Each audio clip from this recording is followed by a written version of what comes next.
Om Jnanatimirandhasya Jnananjana Shalaka Chakshurmilitam Yena Tasmai Shri Gurave Namaha. Is it? Just came here for the first time.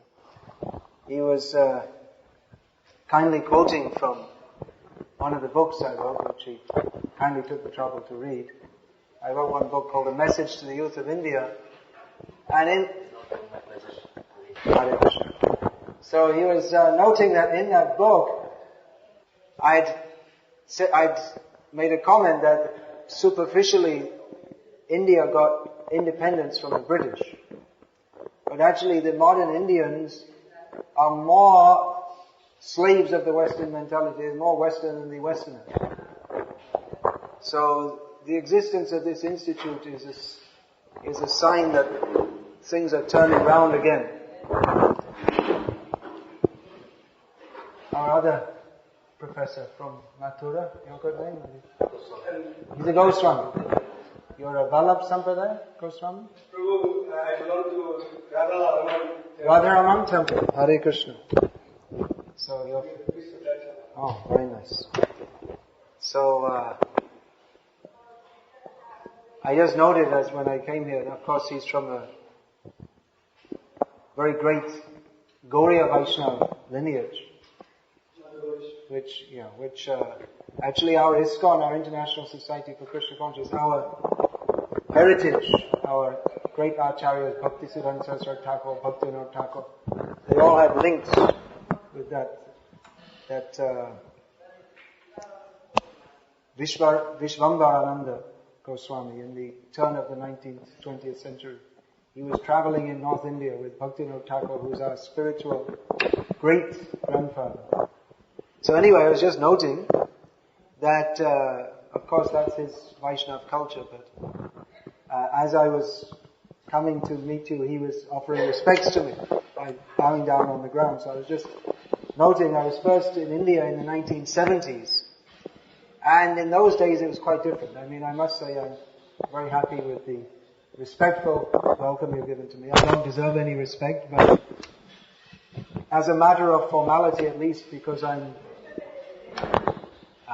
speaking on behalf of Krishna in the Vaishnava Parampara.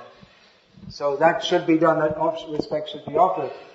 But when I was first traveling in India in the 1970s, then it was quite different actually, because that generation, they were mostly, it was like a fashion to be very disrespectful to sadhus.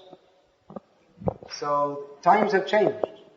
India is making progress towards our own culture, because at that time, in the 1970s, it seemed that there were very few temples being built. Mostly only dealers were building temples, and that also they were getting some tax reduction for doing so.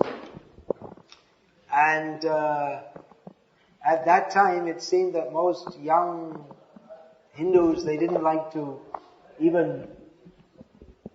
to be seen going to a temple.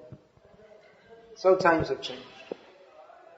And now, like I say, this Ayurvedic college, it's a symbol that India herself is taking more pride in her culture than she was previously. So Ayurveda, you're studying Ayurveda, and of course that's the science of life. It's primarily concerned with the body, maintenance of and curing of diseases of the body. But ultimately, of course, Ayurveda has no meaning without understanding the spiritual background, because there's no meaning to maintaining the body unless the body is used for a useful purpose. Just like if there's some old Jeep and it's broken down, there's no use to mend it unless you have some purpose to use it. If you're not going anywhere, then why bother to mend the Jeep? You need the Jeep to go somewhere. So in the same way, this body, what is the purpose of maintaining it? Why should we why be healthy? So you may say, well, the obvious answer might seem to be that, well, it's no fun being sick. It's a cause of great discomfort. So that's true, but over and above that, why should we be healthy? What is the purpose? Now we see that most people live their lives without any, especially in the modern age, people they lead their lives apparently without any real purpose. If you ask them, they'll say, well, my purpose is to have a good career, be successful, get lots of money. Maybe the immediate goal of many young people might be to go to America. So these kind of purposes in mind, which are not very meaningful actually, because if you have a good career, then what is that so-called good career? In itself, it's not very meaningful. To have a list of letters after your name and to be recognized by a few people, it's not very meaningful. This human form of life that is recommended, Athato Brahma Jignasa, in Vedanta Sutra. The beginning of Vedanta Sutra is, now that we got the human form of life, we should inquire into the absolute truth. Because if we consider what is our situation, we want to be a success, right? Who's a success? Well, I guess our Mr. Vajpayee in Delhi. Of course, there's so many Vajpayes. I'm talking about the Prime Minister. You could say he's a success. It took him all his life to get there. And, probably he's not going to be with us very long. You could say he's a success, and then George Bush, number 1 and number 2, their successes, they gained a big position. But after all, what is the use of this big position? If you see in the ant heap, the queen ant has got a very big position among all the ants, but we don't take the ants very seriously, because to us they're only ants. So in the same way, if you become a George Bush or a Prime Minister, or the President Abdul Kalam, or whatever you become, it may seem a big position, but actually intrinsically it's no more important than that of being a queen ant or a queen bee. We become big, so-called big, for a very short time, and in a very small pond. You become a big fish in a small pond. This Earth planet, after all, it's a tiny little ball in one huge universe. In the Vedic literatures we understand that there are so many universes. This is only one universe. So our dreams to be big, or to have a successful life, or even to have a so-called happy life, to have enough money and a family, and these are all a very small way of thinking. Our life, after all, it's so short. Even if in Ayurveda we should think, what is our ayu, how long we should live. But even if you live, thanks to Munial medicines, thanks to performing yogic practices, even if you live to be 100 or 150, most of us can't expect to live that long, but some people may live that long. Did anyone go to Kumbh Mela? Any of you visited Kumbh Mela? No one? You visited. So you'll see there some yogis, they come down from the Himalayas, and their jata, it goes down to their ankles and to a few meters behind even. So it must have taken them a long time to grow that hair, right? Maybe 100 years to grow such long hair. So the length of their jata, that becomes a status symbol for yogis, to show how old they are. So even if you live, some of these yogis, they must have been living for 200 years or 300 years. Normally you can't do that. But by yoga practice you can do it. But even if you live for 200 or 300 years, then that is also just a blip in time. It's a very short period. So we should consider actually what is the purpose of our life. Now you're studying how to help people to live Niramaya. Actually that's only in the shlok. It's said like that. Because everyone is samai. Everyone has got some disease. Sharira vyadhi mandiram. The very body. There are so many diseases latent, just waiting to come out. You should know, you're studying Ayurveda. Or actually just if you're a human being you can understand. Because everyone has so many diseases. This human body is so amazing, it's so complex. that even a tiny little part of the body can cause so much pain. If you get toothache, if you get this abscess behind the tooth, so painful. Or if you get an ingrowing nail, just a tiny little thing, so painful. His body is full of distress, full of disease. And we can say that medical treatment or Ayurveda, it's just to try to control that. But actually, disease must be there. You can't avoid it, especially in the modern age. People live very unnatural lives, just like we came here by auto rickshaw. It's a very ordinary thing to come by auto rickshaw. But actually it's very unnatural that you're sitting in the Bhakti like this, and there's this loud noise, and the driver himself is full of so much tension, thinking how to get enough money. So we're living very, very unnatural lives. And just this electric light, it seems very nice, you get some extra light. But even that is poisoning us. You know that? We're living in an electric smog. All around us, people are getting cancer. They're wondering how we're getting cancer. Even the electric light contributes to that. Everything. Even the water we drink. The water, you either take it from a plastic bottle, and that itself it's supposed to be pure, but the plastic itself is impure. Or you get it from the corporation, and so it's all mixed up with so many chemicals. Everything, the food we're eating is full of chemicals. Everything is contributing to disease. So even if we lead a very natural way of life, then still we're going to get disease. So what to speak of this modern, completely unnatural way of life, which apart from the poisonous food we eat, apart from the poisonous air we breathe, apart from the poisonous water we drink, there are so many poisonous thoughts coming in our mind all the time. So much stress and tension. Kam, Krodh, Lobh, Moha, Mada, Matsarya, all these we're supposed to avoid, but modern society is promoting Kam, Krodh, especially Kam, Krodh and Lobh. Kam, that's everywhere. They're promoting that anyway, you know better than me. That movies, TV, advertisements, simply promoting lust. And anger, violence is everywhere. They're promoting it. TV is promoting, cinema is promoting how it's good to have a big strong body and walk up to someone and punch them in the face. And Lobh is being promoted. Buy this, buy that, get more money, show off your prestige, wear some designer jeans, wear some designer sunglasses, even in the winter when there's not a strong sun, because you have to show I'm wearing Ray-Ban sunglasses. And show that you have a very expensive watch. Make sure everyone sees it. So promoting greed, that you should have so many fancy Seiko watch or a Rolex watch and Levi jeans, show off. Then you become greedy. I have to get money to show all these things. It's no use just to have a Maruti car. I have to have a Cielo or something like this.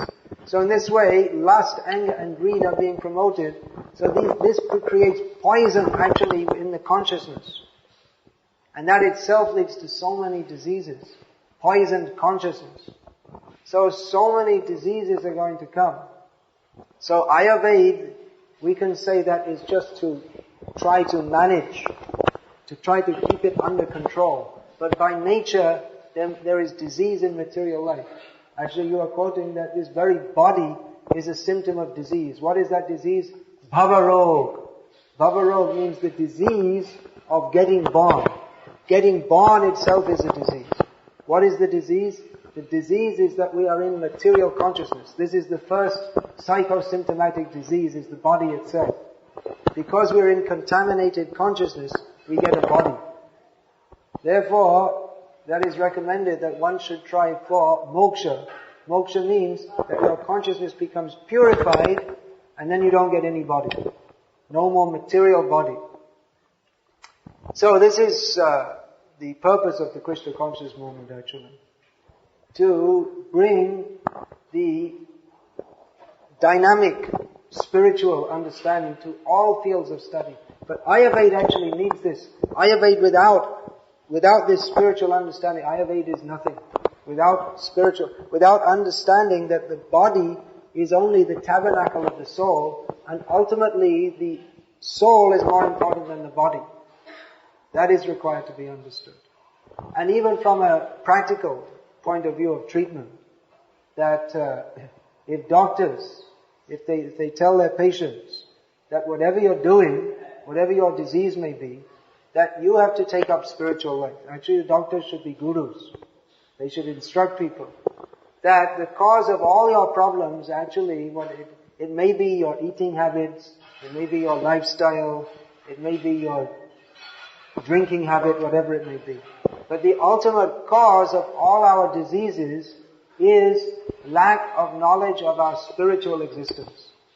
So really the doctor should instruct everyone that you require, as a human being, as a jiva who's got a human body, you require to take up spiritual practices, without which your human life is completely meaningless. Human life we get, labdva sudurlabamidam bahusam bhavante, manushyam arthadam anityam api hadhira. In the Bhagavatam, Krishna says that this human form of life is attained after many, many, many births. So having got it, we should use it properly. So having got this human birth, if we use it like an animal, then actually we're not really a human being at all. What does that mean, to use it like an animal? Because the animals, what do? Ahara nidra bhayamaitanamcha. The animals are eating, sleeping, fearing and having sex. That is animal life. So in human life, if we're only eating, sleeping, having sex and fearing others, then we're not human beings. Then we are narapashu. We have a human body but animal-like consciousness. So really you should teach your patients that simply now I'm going to treat your disease. But if you get healthy and you simply go back to an animalistic way of life, then there's no use to your being treated whatsoever. Real human being means that you have to take up spiritual life. Eating, sleeping, mating and defending, the animals do, and human beings do. What is the difference between a human being and an animal? Dharmo hitesham adhiko vishesham. Dharma, or the opportunity to investigate the higher purpose of life. That is the prerogative of human life. So if we don't take up spiritual life, then what are we? An animal. What is a human being? Human being is an animal plus religion. So A plus B equals C, C minus B equals A. So human being minus religion is only an animal. So we should tell people that if you live like an animal, then you can expect to get so many diseases, and when you die you will get birth as an animal. So the very least you can tell your patients is, don't be an animal in this life, don't live like an animal in this life, because if you do, you'll have to become an animal in the next life. And in this way your human life is spoiled. What is the purpose of life? We should understand. The purpose of life, the purpose of having this body, is to get free from getting other bodies. You want to have a very healthy body. But ultimately, what is the use of having a healthy body? Anyway, it's going to die. Whether you make it healthy by exercises, by yoga, by medicine, anyway, it's going to die. So Ayurveda or allopathy or homeopathy or naturopathy or whatever system, whatever it is, it's only a stopgap measure. Because anyway the body is going to die. So then we may say, why bother to treat the body at all? Actually, there's no use to treat the body. There's no use to having a healthy body unless you use the body in a proper manner. Just like there's no use to having a vehicle unless you use it for some useful purpose. The vehicle, it's simply to have a nice car that has no particular meaning. You have to know where you're going. So in the same way we have this human form of life, we should know that the purpose of this human form of life is that in this human life we have sufficient intelligence by the grace of God to consider what is the purpose of this life. And understanding the purpose of life is to get free from birth and death. In this way we should use the body. So then the next question comes, how do you get free from birth and death? First of all, we should understand what is the need. The need to be free from birth and death.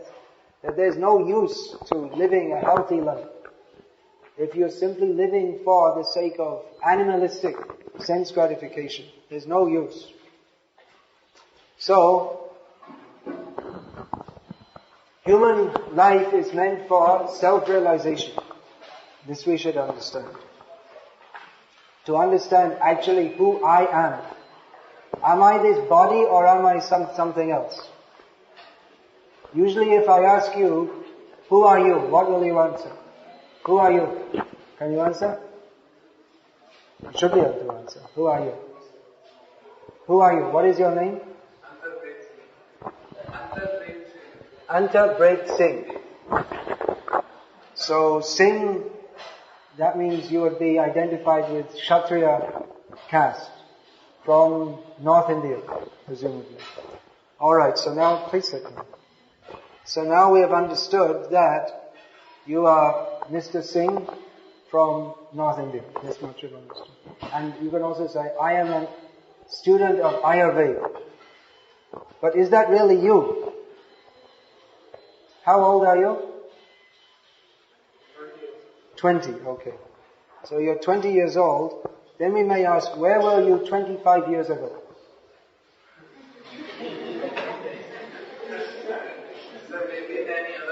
Maybe in another form of life. That's a good answer. Thank you very much. Please sit.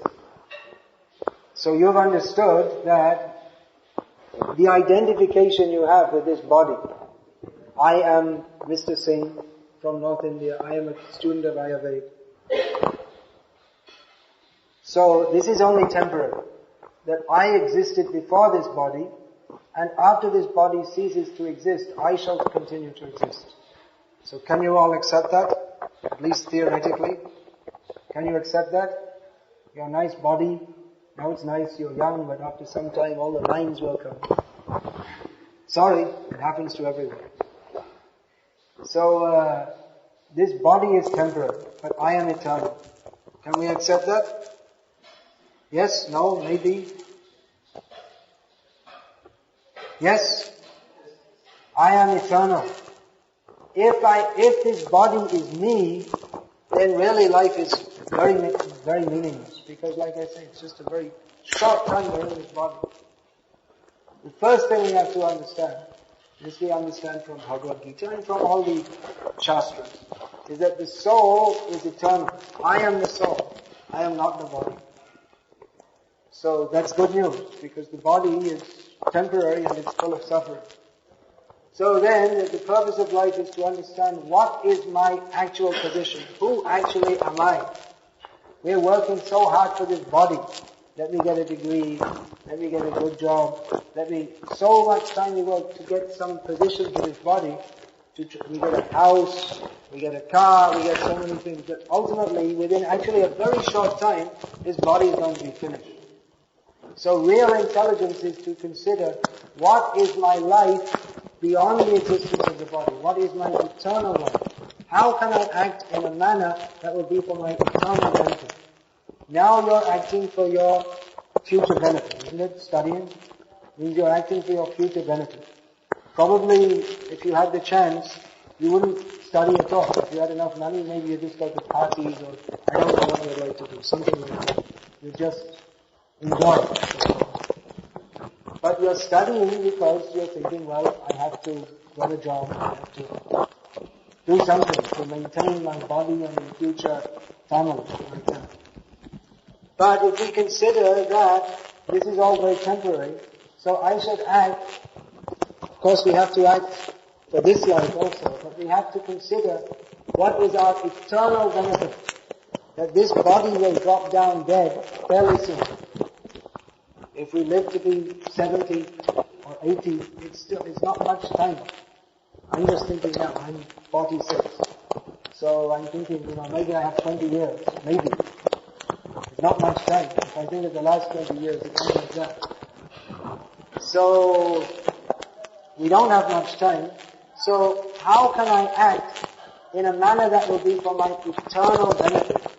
If I understand that I am eternal, this body is temporary, but I am Atma, I am eternal, how should I act in a manner that is for my eternal benefit? This is the most important education. Actually, it doesn't matter whether you're studying Ayurveda or whatever you're studying. without understanding who am I and what is for my actual eternal benefit, then it's all superfluous knowledge, everything that we're studying. The most important thing we have to understand is who am I and what is my eternal situation, what is that activity which will be for my eternal benefit, because I'm an eternal being. So like I say, in Vedanta Sutra, that begins with Akato Brahma Jignasa. Now we have to inquire into Brahma, into spiritual reality, into the absolute truth. To understand more than we've done. To understand more that this is my name, this is my caste, this is my country, this is my body. Who am I? So from Shastra, we understand, it's simply stated, Aham Brahmasmi, I am spiritual by nature. I am not, this body is not me. You can chop off the finger, you can chop off 2 fingers. The body will continue to exist. You chop off the head, the body will cease functioning, but the soul will continue to exist. So who am I? I am the soul which is presently giving life to this body and previously gave life to so many bodies, but I am not the body. I am spirit soul. So when we go away from this body, where shall we go? That depends upon our present activities, but we should understand that as long as we get one body after another, then simply we have to suffer, whether in human body, or animal body, or fish body, or insect body, or tree body. Life in this material world is full of suffering. So how to get free of suffering when by nature our nature is to desire happiness. Everyone wants to be happy. But if we analyze, we can't be happy in a situation in which we have to die and we have to suffer disease. That means material life. In every material body we have to die, we have to suffer disease. So we should come to that position where there is no death, no disease. No death means no birth. So no birth, no death, no old age, no disease. That means to come to the spiritual platform. So what is that? How are we to understand? In Ayurveda we can analyze to some extent physically. We can feel what is the pulse. Look at the eyes. You can analyze in so many ways. But to understand spiritual reality, you can't analyze in a physical way, because spiritual by nature is different to the physical. That is the very nature of spirit. Sometimes people say, well, prove that it's spirit, or show me God. But we can't see in a physical manner, because spirit by nature is very subtle. Spirit by nature is different to that which is material.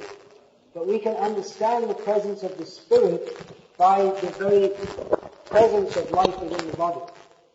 Just like in any language of the world, when someone dies, they say, he has gone away. Isn't it? In every language. Chale gaya. Not gone. In Bengali, chale gaya. Any other languages? Where are you from? From? Yourself? From Manipal? From Manipal? Where are you from? From Manipur. How do you say Manipuri? Gano. When someone dies, what do they say? In Manipuri? Gone away? Sila means gone away. In every language. You see, it's different to other Indian languages. So in every language of the world, when someone dies, they say gone away. So who went where? If someone is crying, oh, my father died, you say, he's there? He's lying there? No, he's gone away. He's not gone away, he's there. No, he's gone away. Then who went away? If the body is lying there, then who went away? All the life, you were thinking, this is my father, but now you're saying he's gone away. It's the same body. So, just that we say, he has gone away, this means that intuitively we all understand that there's a soul in the body which goes away from the body, isn't it? So practically all over the world, in every language, it's accepted that there is a soul which goes away. It also means that when the father goes away, if we think that the body is the father, that means we never actually knew him. We were thinking this body is my father, or that body is my father. But we never actually knew who he was. So, to understand this spiritual science of who actually we are, we have to adopt a spiritual methodology. Just like in Ayurveda, there's a certain technique to study, isn't it? It's different to Western medicine. It's a different approach altogether. Absolutely different. You're studying the same thing. You're studying the body, sickness, and how to cure it. But it's a completely different approach. In Western medicine, there's no such concept of kapha. There's no, it doesn't mean anything. They just see what's the condition and give an injection. That's all. It's symptomatic treatment. They don't try to see what is the root cause. So it's a completely different approach. So in the same way, to understand what is spiritual life, we have to adopt the right methodology. We have to take the proper process. So the process to understand spiritual knowledge is, of course there are different systems, beginning with jnana and yoga, but as Lord Krishna states in Bhagavad Gita, Raja Vidya, Raja Yoga, Pavitramita, that this process of Bhakti Yoga, this is the topmost method of spiritual realization. So to understand who we are as spiritual living beings, one has to study from a guru. That is the system in any Vedic system of knowledge. Of course now, Ayurveda it's done in college like this. But traditionally you have to go to a guru. It's institutionalized now. But the system is you study and the guru guides you. But how does he guide you? According to Shastra. You have to, Ayurveda, now they're making medicines like this, like Broncovin and Manipal. So these are, you can say, modern kinds of Ayurvedic medicines, but they're all, ultimately it's all based on Charak. You have to follow what is given in Shastra, isn't it? So in the same way, to understand what is spiritual knowledge, you have to take knowledge from Shastra. Shastra means that knowledge which is given by rishis, that is considered a Paurushaya. That is knowledge not given by any normal human being, but knowledge given by God. So this knowledge of Bhagavad Gita, this must be accepted. That there is God, there is the Supreme Being, and He gives us knowledge, and if we follow the process of studying from Guru, the Guru teaches according to Shastra, then we can understand what is spiritual life, who am I, and how we can get free from birth and death. And actually all the original Indian culture, of which Ayurveda is a part, was based on this. How to get free from birth and death, by understanding my spiritual nature. So like I said, there are different processes for understanding the spiritual nature, which jnana, yoga, and bhakti, these are the three principal processes. But as Krishna states in Bhagavad Gita, bhakti is the supreme method for understanding spiritual life, because bhakti links us directly with Krishna, who is the supreme spiritual living being, who is even the praising Dhanvantari. But of course, he's also mentioned as the Vishnu avatar. So that Lord Vishnu, out of his kindness, comes as Dhanvantari to give this knowledge to human society, how to live a relatively healthy life. For what purpose? So that we can cultivate knowledge of Krishna. When we say Krishna, we mean Vishnu. Vishnu, of course, that's another controversy. But at least from Bhagavad Gita and Srimad Bhagavatam, we understand that the source of all Vishnu forms is Krishna, who is the supreme spiritual living being, or in modern English terms we can say God, Bhagavan. So he is the supreme personality of Godhead, supreme living being, the worship of whom, the service of whom, devotion to whom is the very meaning of life. That is our very intrinsic nature. Aham Brahmasmi, I am living, I am a jivatma, I am spiritual by nature. But what is our spiritual nature? What do we do as spiritual beings? In this material world, we eat, we sleep, we fight, we have sex, we have family, and so many things. what do we do in spiritual nature? What do we do in the liberated position? So from Shastra we understand that in the liberated position, we reside in Vaikuntha or in Golok Vrindavan and serve Krishna eternally. And that service in itself is full of the topmost transcendental happiness. Just like we find here in Manipal, it's very popular. There's always some party going on, isn't there? Party after party, day and night practically. This is party land. So that's what's going on in the spiritual world. It's called Nitya Mahotsav. There's an eternal party going on. But there's no hangovers. There's no exams the next day. There it is Ananda Chinmaya Rasa. Everything there is of totally pure spiritual existence. In this material world, we go to a party and everyone's trying to impress everyone else. Who's wearing a fancy shirt, and who can tell the best jokes and all this kind of thing. But there's no such competition in the spiritual world. Because everything is centered on Krishna, who is the supreme, lovable, enjoyable person, and very happy life Krishna is leading. Simply joking, dancing, not irresponsible. He's also Vishnu. He's living out in the world also. But in his playful aspect, he is Krishna and he is Radharani. He's enjoying with Radharani. But that enjoyment with Radharani, that's not like this material enjoyment, boy-girl, which so often ends in divorce and abortion and so many bad things. But that is Ananda Chinmaya Rasa. That is Chinmaya Rasa. That is of the spiritual nature. There is no disappointment. In the Leela of Radha and Krishna, there is no disappointment. It is simply full of all pleasure. And the spiritual pleasure, never ending, ever increasing. So the aspiration of the pure devotee, the devotee of Krishna, is to join that Leela to serve Radha and Krishna. In this material world, no one wants to be a servant. To be a servant is considered not a very good position, but to be a servant of Krishna, that is the position of topmost spiritual bliss. So that is the ultimate goal of life. So many people may come and say, well, the goal of life is this or that or the other. But at least as much as we have understood from the Vaishnava Parampara, from all these Shastras, the ultimate goal of life is to understand Krishna, who is the Supreme Personality of Godhead, in his topmost enjoying mode. Everyone wants to enjoy.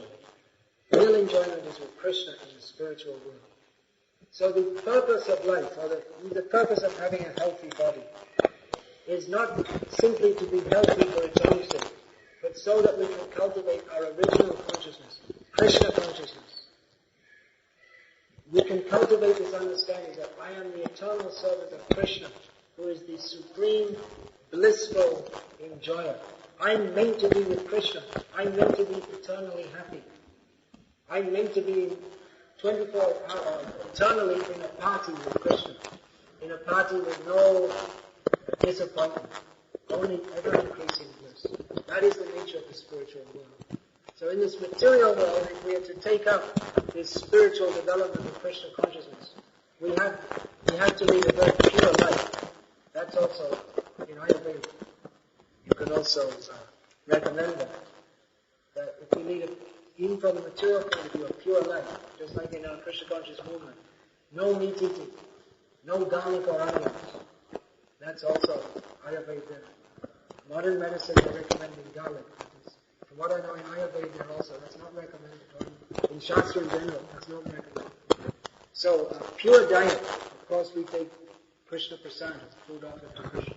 No intoxication, no gambling, no illicit sex.